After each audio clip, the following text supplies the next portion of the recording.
So I'll Just introduce, welcome via video. yes. So Stephen Manchester discussing Dad. You can take it away.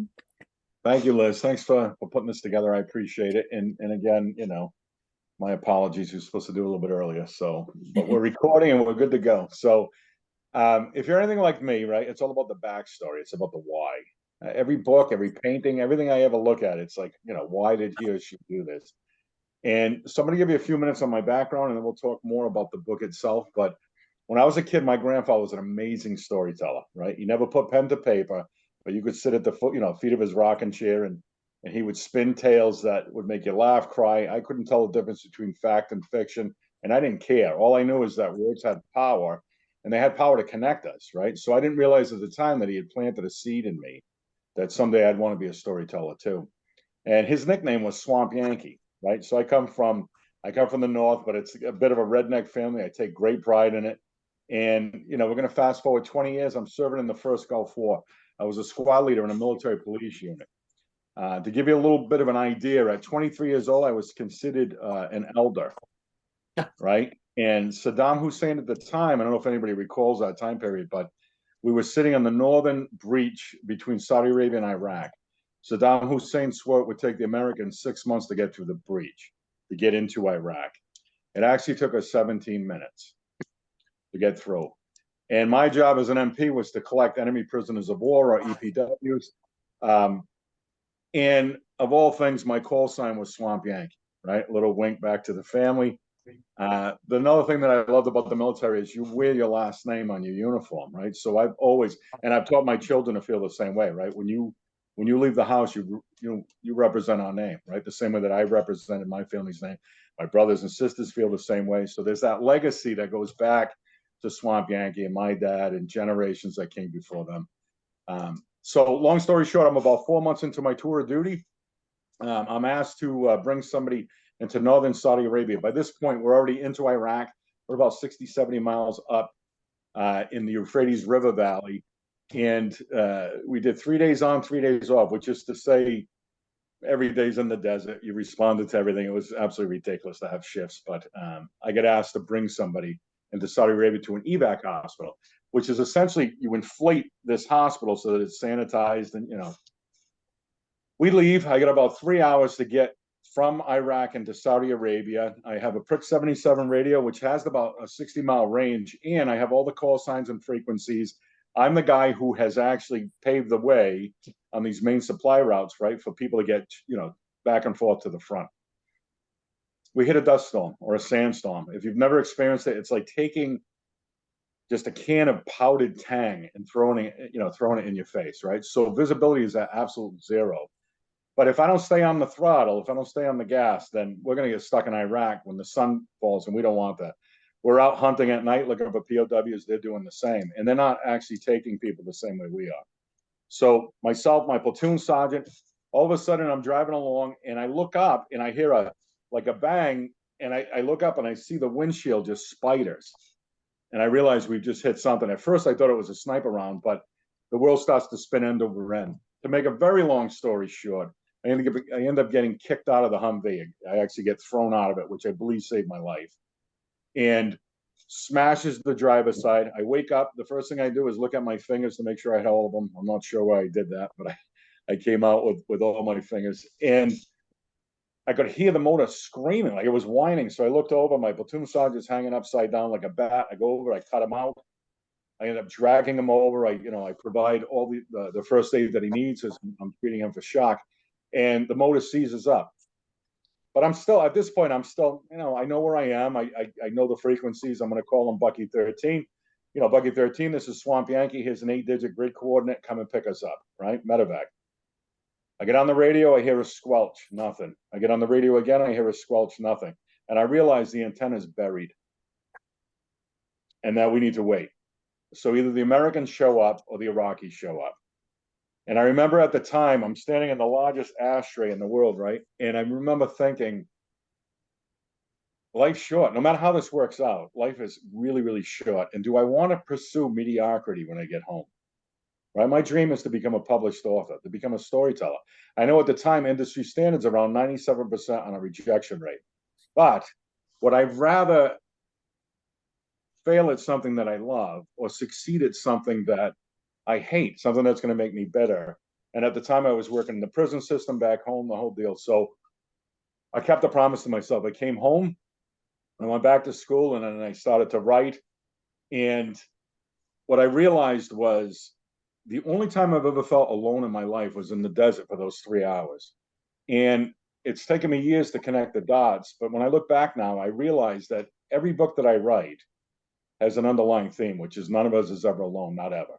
If you can relate to anything that I write, then you know at least there's one other person in the boat rowing, right? So get rowing. We're in it together. And that's what I feel like my grandfather's gift was for me to connect with other people and have them feel that connection as well. Fast forward September 5th, 2018, my dad passes away. I am blessed to be with him in the hospital when he does. In fact, I was holding his hand, and my dad had a really twisted sense of humor. He handed that out, that down to me, and I'm grateful for it.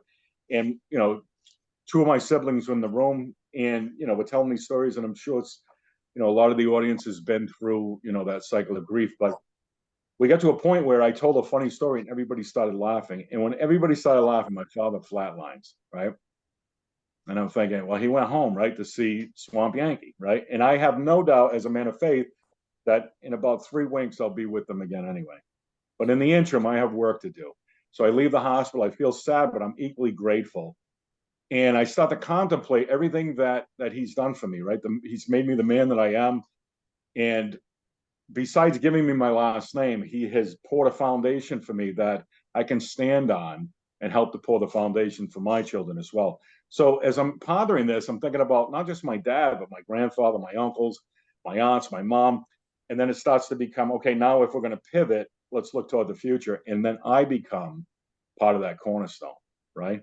And I felt the weight of it. I truly did. I felt the weight of my father leaving, but me replacing him within the family, right? To be that cornerstone, right? So enter my publisher and friend, Lou Aronica. We have a discussion about this. And I don't believe in coincidence, right? You talk about timing. And, as my friend, he says, listen, if you don't want to do that, and I said, I do, though. I think now is the time for us to actually do this because I kind of write male perspective to a female audience, right? So I write tearjerkers. I write, if it's not emotionally charged, then it's not worth my time to get that pen moving, right? And I've always believed, especially when I read, that, good writing makes people think, but great writing makes them feel. And if you want to be memorable, then make somebody laugh, right? Or make them cry. And that's always been the goal. So as Lou and I started to storyboard this, and, he's the master of the storyboard, and he taught me to do what I do. But it became, wow, okay, so let's talk about the sacred legacy of fatherhood, but not written to men who have been fathers or men who are going to be fathers. But let's write it in a way that we're kind of pulling back the curtain for the female readership and giving you a peek inside as to what it's like to be a dad, right? What you feel for that? So the expectations, and I'll give you an example. I've raised 2 girls and I've raised 2 boys. To say that there aren't stereotypes would be me lying, right? If my son falls down and starts crying, I'm like, you need to get up. You need to get up and stop crying. And this, right, when my daughter has me wrapped. However, if my son feels heartbroken, I'll sit and cry with him, right? I really take pride in the fact that I've broken the chain where my dad was, men don't cry, right? And I hate to break it to you, Dad, right? I worked in a prison system for 10 years. I've been to war. Men cry. I've cried. And I think it's the only thing that's helped to heal my soul, right? So to be that vulnerable, and I think the gift that I was given very early on at 23 years old is I feel very comfortable in my own skin. I'll give presentations in front of big groups and I say, please take this in the spirit that it's intended, but I do not care what people think of me. I don't. My intentions are good. I want to connect with people, but if you love it, you don't love it. It's for the people that, find it, right, and need it at the time, as far as my writing goes. So this has been I've written a lot of books, and Lou and I have worked together for 10, 12 years, and we've had success together, right? But I think Dad and novel, because of the timing, because of my dad, and me being able to pass that on at a time that I felt very vulnerable, and I wanted to share that, I think has been a gift for a lot of people. And even the reviews have kind of proven that out. So, you know, three alternating points of view that create this complex story. But for me, the simplicity of it is, you know, again, if you sit in my grandfather's rocking chair on a Sunday on the front porch, right? The hope is that I get it, right? It's about miscommunication. It's about the dysfunction of family. It's about, you know, I say I hate somebody, but you can't, right? They're your family. You love them, right? There is no indifference with that. It's passion. So, and then in the end, it becomes forgiveness, and then finally redemption, right? But you have to be able to own your own stuff, right? And I say stuff, normally I'd use a different word, but in order to be redeemed, right? I need to own my stuff before I can expect my kids to own theirs, right? And I think that's a gift that my dad and my grandfather gave to me. Again, I don't want to say soften, because I've been places and I've done things that my father didn't do or my grandfather didn't do, right? Not that I needed to prove anything to anybody. But I'm kind of glad I did, right? Because now, you know, I can sit in a room and people, you know, I've had people say, my God, you wrote something that made me weep. And I say, good, because when I wrote it, I was crying, right? I don't expect people to cry if I can't cry, or laugh if I can't laugh. But all I care about in the end is that it's connected us, right? It's actually brought us together, and it's, you know, made people feel like they're not alone. And if that's the only gift that I can impart from now to the, you know, to the rest of the way out, then, you know, I'm grateful for it. I truly am. And I think you wanted, you know, that 10-minute spiel, Liz. So that's kind of the background for the book. I mean, we can delve much deeper into it, but it was a joy, and it wasn't the easiest book I've ever read by any stretch, you know. And I remember going back to Lou a couple times, and I mean, this was hitting home really, really hard. But in order to do it and to pull it off the right way, I think I needed to do that. And in the end, it became a catharsis, right? It was a way for me to grieve my father. And at the end of that morning, to actually have something that we could share with other people. And I consider that a novel as much a thank you note to my dad as anything else. Maybe a thank you note / love letter, right? But it's, you know, it's funny how you know, I write for the masses, but really the whole time it's the essence of my father in that book and my grandfather. Oh, wow. That was great. It was Thank you. really well spoken. Thank you. Lou makes me say stuff like that. Does anyone have any initial questions? I have one. Stephen, I'm a Vietnam era vet. Thank you for the service, sir. Yeah, thank you for your service too. Thank you. You said, I read, I think at the end of the book, I was looking at some of the acknowledgments or something, that you'd done some research. And I thought about the book, and there's a pretty good description of the medical issues, and Right. I thought a pretty good description of the grandfather's service experience. Did you Yes. have to research that? I did. Actually, I have a very, very dear friend, Brian Fox, who's doing this at the time, was doing this Vietnam series, and he was painting all these Vietnam murals, and I had gone to an unveiling where I saw two older gentlemen just literally, I mean, you could see them healed. You could just see some of the pain pour out of them, and I was moved by this, incredibly moved. And I think initially there wasn't, you know, for Robert, there wasn't the whole Vietnam thing, but then it was like, all right, let me throw this in. But I wanted to bring respect and recognition, right, to your era, to the folks that served over there. And I think even to today, people don't understand, right? They don't know. Like I remember coming home from the Gulf War and somebody thanked me for my service.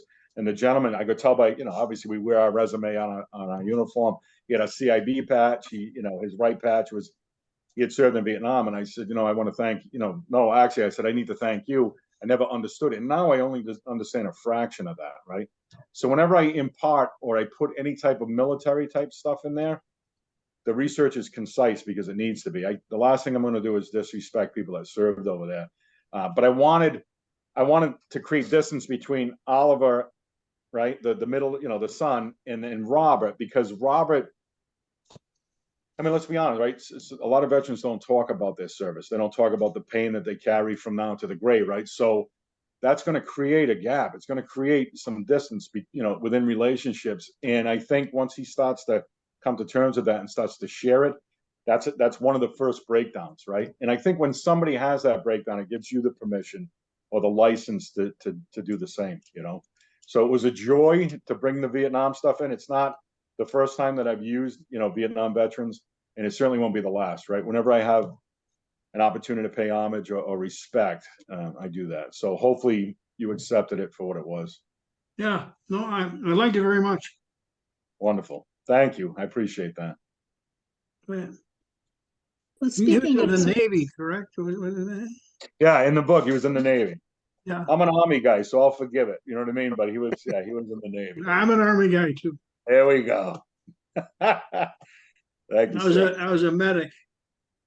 Wow. Well, I got to tell you, when we served, there wasn't a medic that ever bought a drink, right? Whether they were flying medics or medics on the ground, right? You guys are angels, so thank you for your service, for real. Thank you for yours. I was never deployed though, Stephen. I stateside the whole time. Yeah, you served though, right?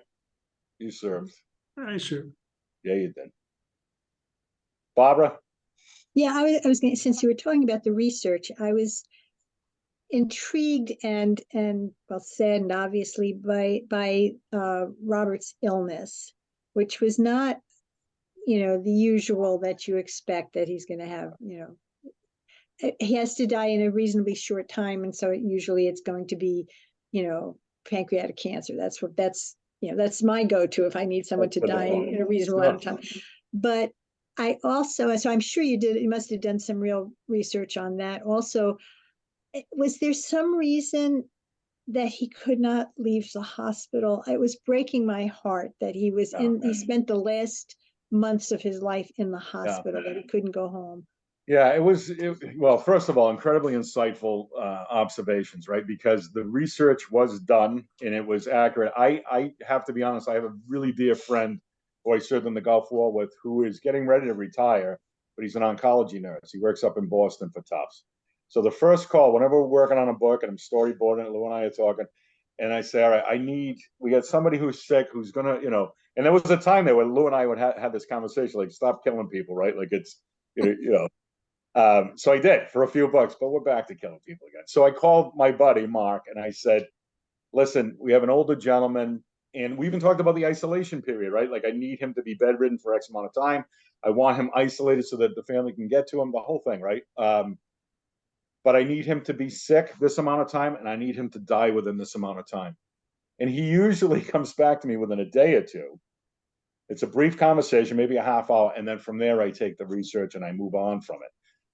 So it always starts with him, and he's seen everything that you can imagine, right? He's at the Cam Neely Center up in Boston. So, but you're right. I mean, usually, it's the cancer thing, and I've used it. I've used the same thing: pancreatic cancer, liver, the lungs.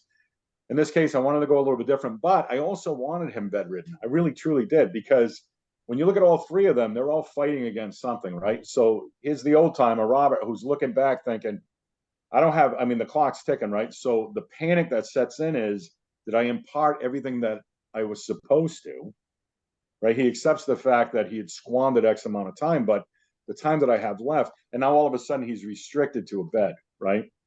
So some of it's out of his control as well, right? He needs these people to come to him. Obviously, we have Aller in the middle, who's pivoting between both. He wants to be there, for both of them, but he's got a career that he's not sure about. His marriage is, he's not sure about that either. So, typical midlife crisis in a sense. But my dad's dying, and I have a son who's 19 who's about to become a dad, who's afraid of everything, right? Because all you're doing is facing the future. He can't connect any dots. There are no dots to connect. He's just looking at the unknown. With, on the other side of it, he's looking back, and we asked this question, and this question kept coming up in my mind, and it was a question that came up in a book I had written years ago, and Lou and I worked on it, called The Rocking Chair.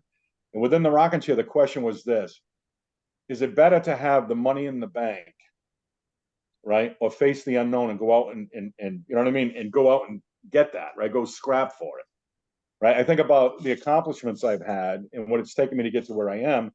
Would I want to start off again from scratch, make that happen, knowing that I have all this new time in the bank? Or do I sit back and smile and say, I did it, right? I set out to do something. I did it. There's that sense of accomplishment.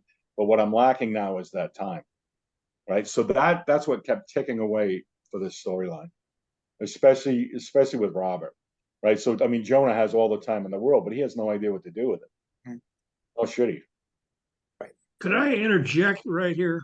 Please. Right about, yeah, Stephen, right about the time I was reading your book, a close friend of mine, maybe my best friend, who was there for me when things weren't very good, had esophageal cancer, stage 4 esophageal cancer. And a month later, he had a massive stroke and died. I'm sorry. Thank you. And the funeral was a couple weeks ago. And that's right about the time I was reading your book. So Right. purely coincidental, I guess. But I think it helped. Well, thank you. I appreciate that. Right. And hopefully it's just that relatability, right? I mean, Yeah.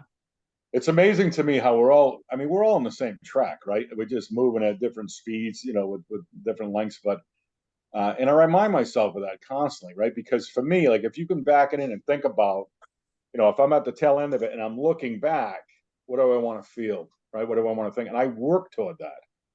And I try to teach my children the same way. Like, listen, you have everything in front of you, but at a certain point, let's go. We don't get what we wish for. We get what we work for, right? So get at it. Go work for it, right? So this book, it was very emotional for me, Christopher, right? Because on one end, when you look at that hourglass, right? I mean, they were all at different points in time, and I could relate to all three of them, right? Especially, this is going to sound odd, right? Because I'm at Oliver's age, right? But I really related to Robert because of what I had just gone through with my father. And then I imagine myself in that spot, and I think, okay, even now when we talk about writing a book, it's like, okay, I think about the average book for me is a year. So what is worth, spending the next year of your life, right? And because obviously I'm going to be all in, I'm committed, I'm this, obsessive compulsive guy, I'm going to get it done. But the decisions are a lot more conscious. You know what I mean? That's the way I feel about it. And this book was that. It was that. Jonah was probably the most difficult piece to write because I feel the furthest from that. So I'd be talking to my sons who are often wrong but never in doubt, right? And I'd say, hey, what do you think about this? And then they tell me, I'm like, oh, okay, I get it. You know what I mean? Like, they have no idea. And there's some bliss to that, but and then you get to the other end of it and maybe you know more than what you should. So that's what this book was for me. I had a funny reaction to it. Being a Vietnam era veteran, I did not particularly identify with Robert. Really? Yeah, for some reason, maybe because I just didn't go to Vietnam.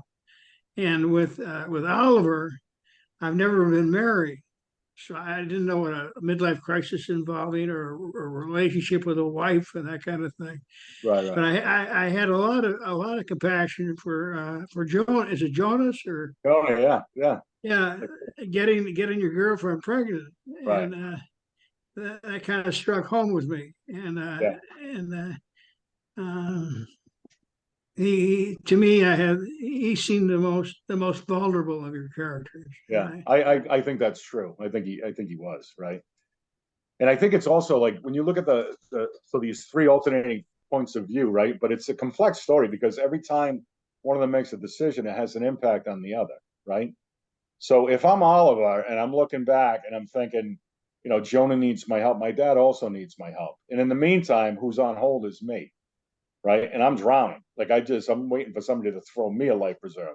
So it's all of that mixed in, right? And I think the only thing that saves any of them is communication.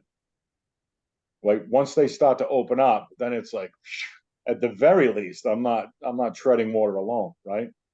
It's like that old saying, right? I mean, if you're drowning, right, you can either frantically try to tread water or you can float and wait for help, right? And you're probably better off doing that. So in this case, I think there was a lot of that. But Jonah, for me, same deal, right? Very vulnerable and panic. When I see that character, all I see is panic because he has no idea how to make, how to do the right. He wants to do the right thing, but he doesn't know how to. My favorite scene in the whole book is when he drinks with his potential father-in-law. Yeah, right. Yeah, the old Portuguese. Right, right. Yeah, Yeah. the old school, man. Yeah, right. But also generational. I mean, I'm 55 years old, right? So when I talk to, my friends who I went to high school with and college with, I served in the military with, and we talk about our kids, and now we're starting to have grandkids, and it's the same issues, right? So years ago, it used to be, well, you talk about buying a house and we're going to have kids and there's excitement around that. And then it becomes, oh my God, the mortgage, how am I going to be able to pay that? And then all of a sudden my brothers call me and they're talking about doctor's appointments, right? And it becomes almost comical, right? So in this case, it was the same thing. It's trying to understand generation to generation. I can't tell you how many times I hear my father's voice now and it makes me cringe because I say, my kids, I wish they would dig their heads right out of their backsides because they can't see this or they can't see that. I don't understand this. But it's that generational thing, right? We'll call it respect or it's this. And it's like, I come from a certain generation where my father didn't understand my music. He didn't understand, my haircut or the way that I dressed or my belief system. And I have to remind myself to give my kids the same grace. I think, and obviously we all bring our own experiences to whatever we read, but I know that when I was a rebellious young person, I frequently would turn to my grandmother. I had to skip that generation, the parental generation, and turn to my grandmother for advice or for support. So the both kids, not just Jonah but his sister, Right. that they could relate so much better to Robert than to their own parents. That just struck me as really believable. Yeah. And the other thing I wanted to mention also is that I have a kind of a belief sometimes that one person has to leave the world so the next person can come in. I know, my younger son was born a year to the day after my grandmother died. It was like I was shocked that it was a boy because I was so sure it was my grandmother's. Yeah. My grandmother was going to be reborn in me, but it's like she knew it was, she had to make room so that I could have my second child. And I felt that was sort of what was happening with Robert and with Jonas's baby. Robert, I tell you what, I wish you could see the goosebumps, right? And I'm going to share this with you. Lou knows the story. Nobody else knows the story, right? My father's sick. In fact, I'm the one who found him in his house. And then I rushed him to the hospital. And, by this point, and my old man, again, we're talking, like you talk about Swamp Yankee, right? When's the last time he got his shots? I think it was in the 5th grade, right? So here's a guy that did not go to the hospital, the doctors, whatever. My parents, when I was 16 years old, my parents, same mom, same dad, had a little girl. 5 years later, had another little girl. So they had 2 separate families. My youngest sister is pregnant when my dad gets sick. My father says to her, and I quote, "I am not going anywhere till this baby's born." He gets rushed into the hospital. My father's on the 1st floor in the ICU. My sister's on the 3rd floor giving birth. My nephew Lucas is born at 11 o'clock at night. My dad passes at 3 a.m. the next day on his birthday. So door to door, right? So beyond the spiritual experience. I just, you know what I mean? And it's funny when I wrote this book, I felt the essence of my father the entire time, like he was sitting beside me. I think there were a few times he cupped me upside the head, right? When I didn't get something right. So, but I felt that, right? And I agree with you. I totally agree with you. I think we all play roles and sometimes they're harder than others, depending on what season that we're in. But yeah, I think the same thing. I think it was almost like my father leaving the world and kind of tagging the next player in, right? New player on the field and let's get going. And I feel so close to my nephew because I know there's a piece of my dad in him, try not to spoil him too much, but but thank you for sharing that because I we have a very similar story there, Barbara. Yeah, well, I wanted to name my son after my grandmother, but obviously there was an issue there. But we did take her name, come up with a masculine version of it, and give it to him as his middle name because that was it. That was her way. She knew I wasn't sure if I wanted to have a second child, and it was like she was saying, "Okay, I'm opening this spot for him." That's beautiful. Yeah. Beautiful. Yeah. Beautiful. Yeah, I mean, there's so many things, and it's hard for me. I'm a man of faith, right? And I'm not somebody who tries to recruit. It's nothing like that. It's very personal to me. It's something I share with my children, and it's also an underlying theme in my work, right? So there are times I need to kind of get off that and ease off that because I know it's, you know, it's not for everybody, and I don't want that, right? I don't want to try to impart things on people and make them feel uncomfortable. But this book was difficult not to feel that spiritual side of it, right? Because what I was going through, and and I think there was an undertone to it. Hopefully, we didn't bring out the sledgehammer, but there's that undertone that I am as confident that I'm going to have a discussion with my grandfather, my father, as I am that I'm talking to you folks tonight. I believe that. It's beyond a belief for me. You know what I mean? So I think that's, it's something that helped me to finish this book as well. One thing I really like about your books, because I've read 3 of them that I can think of offhand. But to me, and I was interested that you said that you see as your overriding theme in all your books is connection, which obviously is there. But I tend to see your theme as kind of everyman, because your books are always about salt of the earth. These are not billionaires. They are not dashing spies saving the universe. They are guys just getting through the day. And it is so relatable. That's what I love best about your books. I'm sorry, it's not the theme of connection. It's this theme. No, listen, Bob, I appreciate it. Just I always used to call men like this guys, because there's nothing pretentious about them. There's nothing. What makes them special is there's nothing special about them. They are just such relatable people, all of them. And here you were dealing obviously with 3 generations, but they were all, and the women in this story too were very relatable.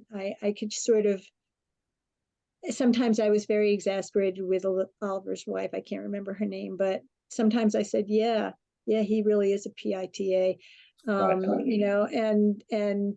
The sister who's messed up but redeemable and kind of claws her way back with the help of Robert, not really with her parents, but Robert is sort of the one who rescues her, because again, you don't go to your parents when you're having these problems, you go to your grandparents. That's true.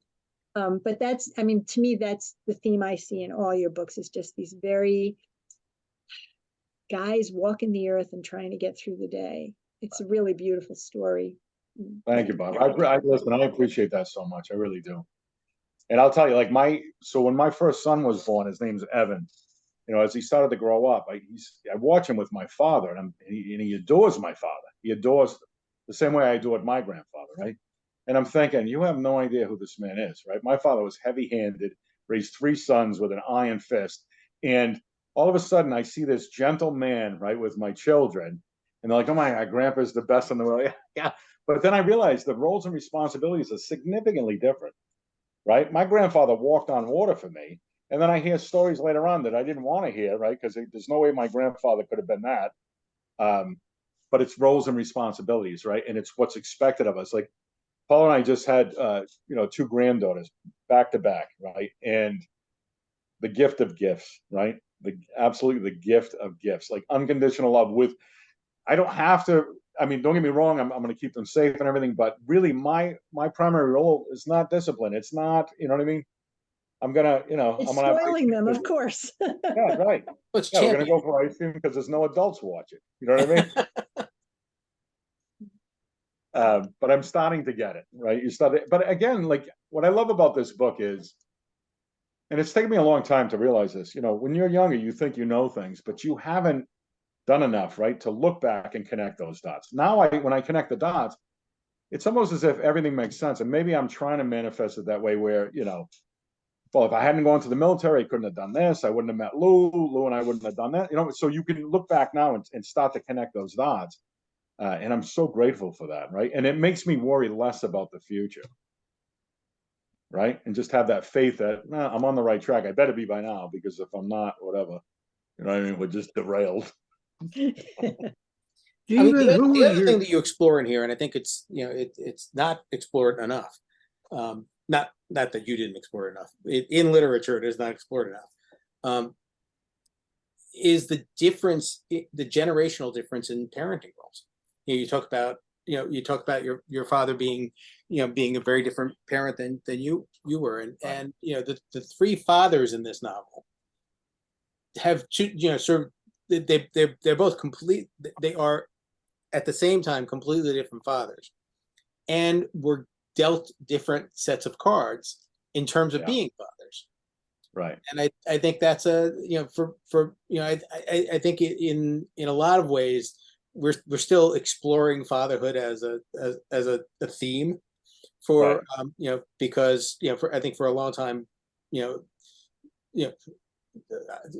patriarchy aside, the men have been as parents sort of the the other parent, Right. and I think that's an evolving thing, and I thought you did that particularly well, and I could project what Jonah would become as a father, because Right. he had to be he was placed in a different world Right. than either of the other men were. Yeah, I appreciate you saying that, Lou. It's so funny. I was recently, at a barbecue, and this woman meant no insult. She really didn't, but she was talking about, mothers and fathers, and I reminded her that I believe, and I'm not sure because we didn't keep track, but I may have, changed as many diapers as my wife did. Right? I cooked. I walked the kids around. I brought them to school. I brought them home. I've never babysat my children. I think it's an impossibility, right? Mhm. So there are stereotypes, and it's so funny how for this woman it was like very normal. Like, well, you're the dad, so my job's to put shoes on the feet and food in their belly. No, that's part of my job, right? And another big part of my job is to make sure that I'm there to nurture this kid, and obviously to protect, but to teach, right? And I was very cognizant with all my children that kids don't listen, right? They watch. So the best thing I can do is provide the best example that I can. Hopefully they're watching, right? And then go from there. But I'm still kind of, it's wild to contend with that. I've had people ask me, how can you write about a female character, not being a female? So I know a lot of female writers who write about male characters, right? It's called empathy, right? So I spent a lot of time trying to figure out my mother or my sisters or my wife or my daughters. Never going to do it. I'm never going to pull it off. You know what I mean? But I try to get as close as I can and have that empathy where, yeah, I think this is the way that she would react. And obviously she would be hurt by this or this would happen. And then to kind of get into that person's shoes, right? It's fun. It's so much fun. I love more than anything in the world. And I've recently learned how to do research a little bit better, but I love the character development. I love the character. If I'm doing what I'm supposed to be doing, and Lou and I, we start this thing off together, and we get working together, and then I spend so much time in my head creating these characters that are real to me. And it doesn't even matter on the research whether I use it or not, because it becomes internalized and I can just write as I go. But if I don't know the action or reaction before I write, then I didn't develop the character enough, right? In my head and also in my heart, right? We had a few years ago called Ashes, and I could tell you exactly line by line by line by line what they were going to say, how he was going to banter back and forth, and it was so much fun to do that.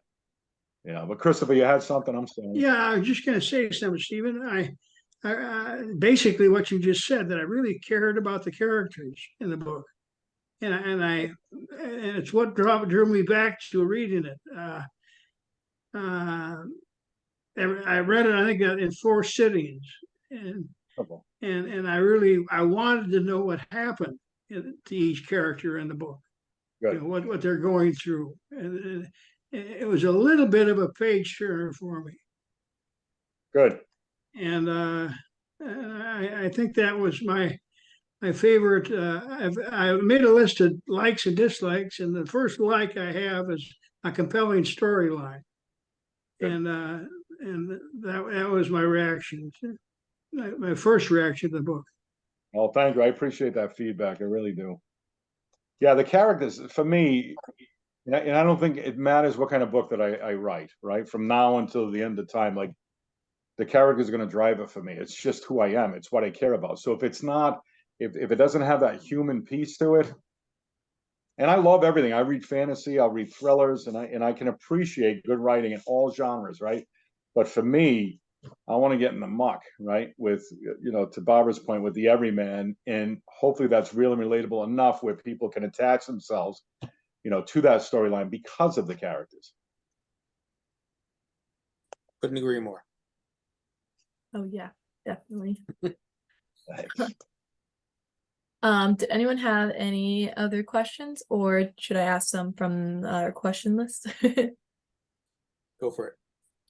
All right. I'm interested in the meaning of life. Did anyone discover it in the novel? I'd like to speak to that. I thought Robert was trying really hard to give me something that I could hang on to. I had a nervous breakdown after the military about 3 or 4 years after the service, and I fought for my life for about 50 years. So I have a very tightly built value system regarding survival. Sure. And I was waiting for Robert to come up with something that, besides enjoy each minute of life. Right. And I felt I was a little disappointed in what he had to say. My favorite hero in the book was Jonas. Right. No, it's good that you can relate to him. I think, you know, because of these characters, there are times I think, and maybe Lou can weigh in on this as well, right? That where you can overwrite something, right? So I can already tell you during the storyboard what the nuggets are going to be, right? That we're going to throw in there as we go, right? So there's certain, you know, nuggets of wisdom that you're going to impart. I mean, obviously Robert had some things to say. Oliver has some things to say. I think there are times where it's not hard to overwrite these things, right? And I'm really cognizant of that as we go. You know what I mean? Like, it's funny. I was recently, and I'm going to give you an idea. My nephew, I took him fishing, right? So because my dad passed, I'm kind of playing that role, right, with my sister's kids, and we go fishing, and I say to him, you know, what do you think it is that I love about fishing? And he says, I don't know. He comes up with 7 different things, and I said, it's you. It's you. It's about people, right? And I think that's what I wanted to impart in this book. It's for Robert, the whole payoff is his son. It's his family, right? For Oliver, it's the same way, right? And I don't think it has to be children, but it's connections that you've made along the way. And for me, those people don't even have to be here anymore, right? I go through a list of folks that have made such an impact on my life that I remember them every day in prayer, and and they're still a part of me, right? They're still a part of my journey, and I'm grateful for that. But for me, that's the answer. Like and again, I can only speak personally, Christopher, you know? But It's I thought interesting. in one sense, the meaning of life, if that's what we're talking about here for this book, is never give up, because Right. each of these characters is, Oliver does not give up on his marriage, even though the marriage is falling apart.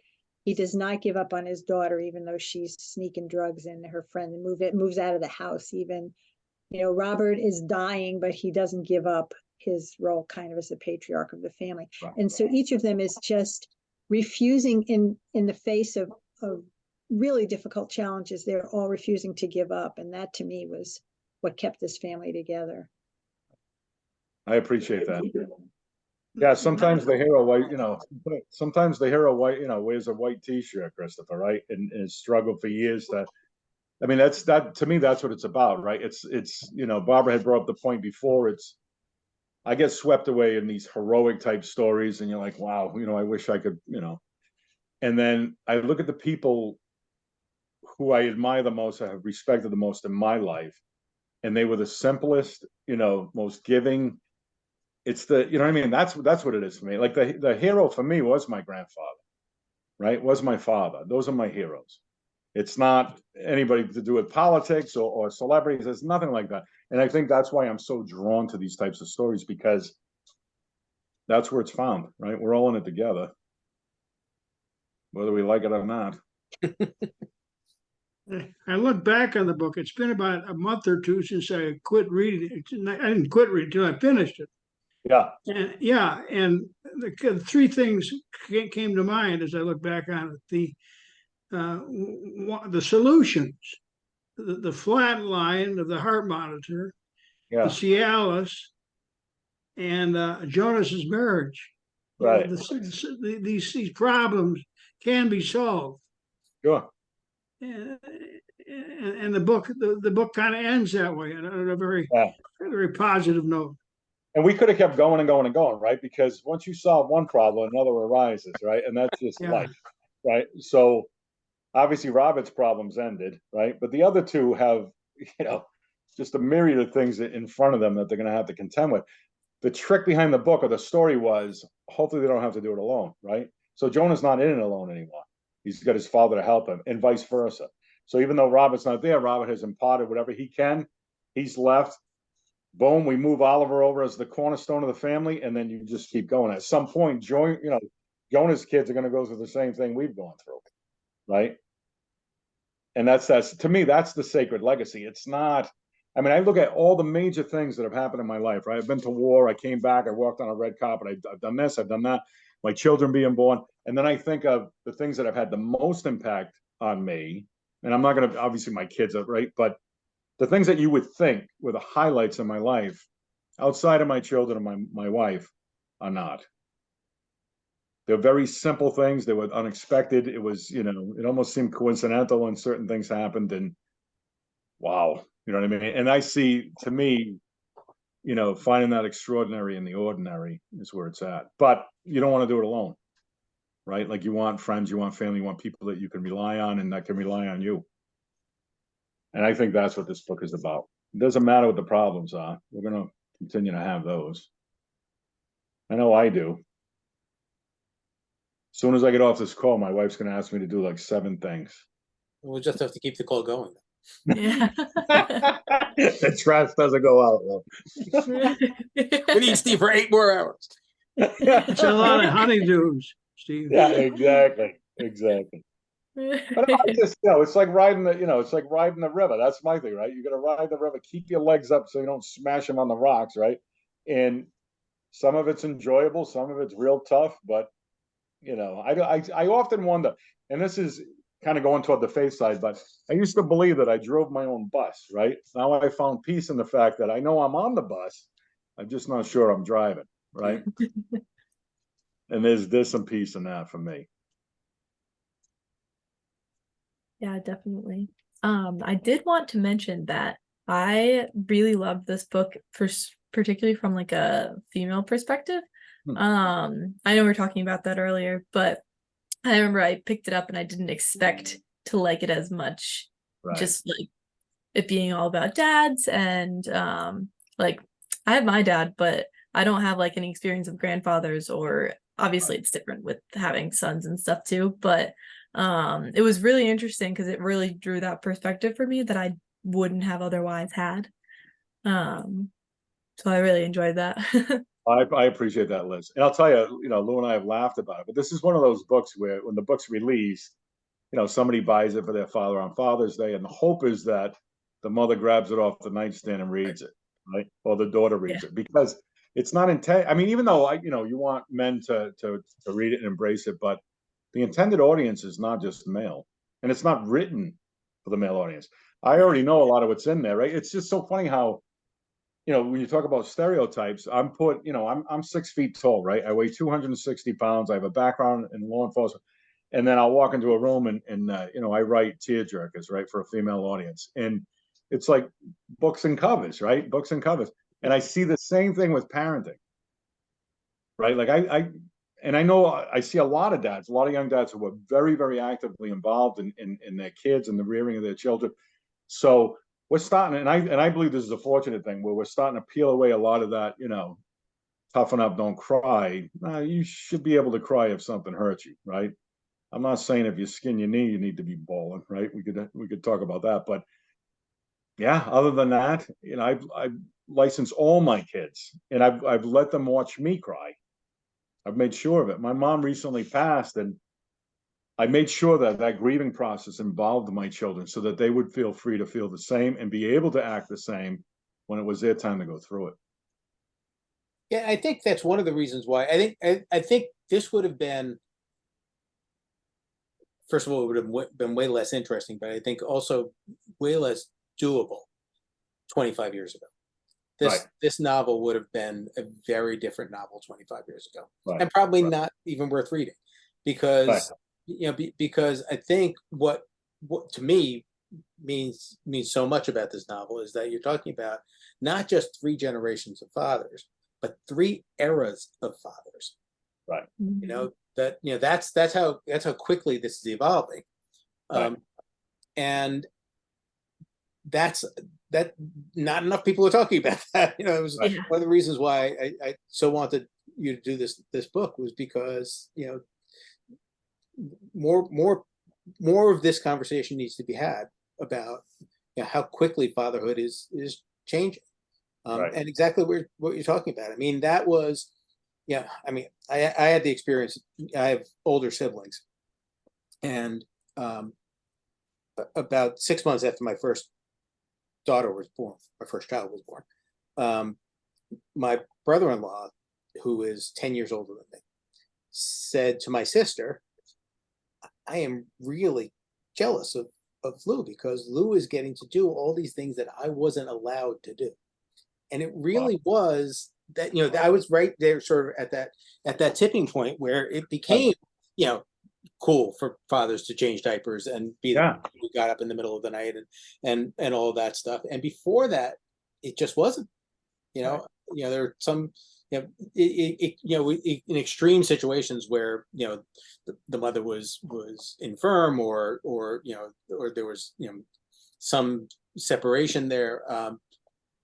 You know, father stepped in, but other than that, they really did. Now, you know, I see my son-in-law with my grandson, and, you know, I mean, they are as fully integrated as my daughter and Yeah. my grandson. That's all. That's so awesome. And that's a great thing to watch. Yeah. I remember my dad when, you know, my first son was born, and he finds out that I'm going in the room, right? And he's going to have this father-son conversation with me. Are you sure? I said, are you nuts? I wouldn't miss this for the world, right? But him and his generation would have never even considered that, right? Whether he's hanging in the waiting room, handing out cigars, whatever. Like, I want to be on the field. Are you kidding me? I want to be the first person to see this kid. Yeah. You know, and it was that right from the beginning, right? But for him, I think it was a learning process too, right? How, and I think in some ways he envied it as well, where it was like, wow, you know what I mean? But I'm like, yeah, Dad, you know, sometimes I'll get in the kitchen too and cook. You know, generations. I was very lucky in that I was close to all 4 grandparents. Oh, good. Yeah, it's a little unusual.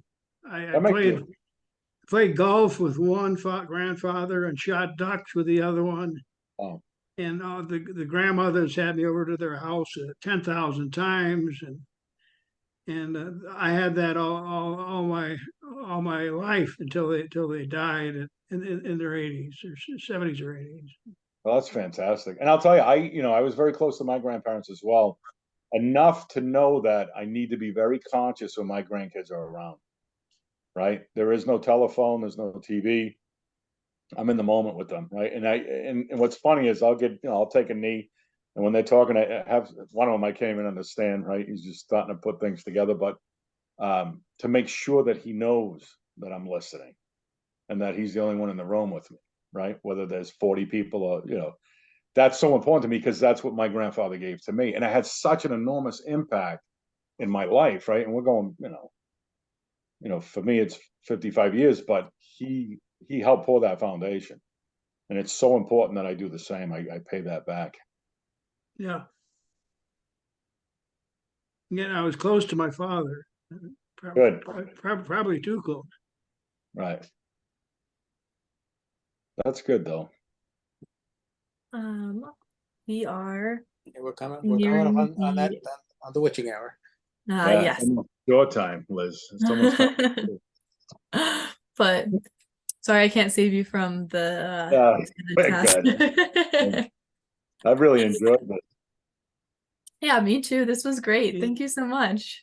It's been fun, Steve. It's been fun. Christopher, thank you. I appreciate your feedback. Barbara, the same thing. Means the world to Seeing me. you, even if Nice it's to on a see you. computer screen, yeah. Yeah, exactly.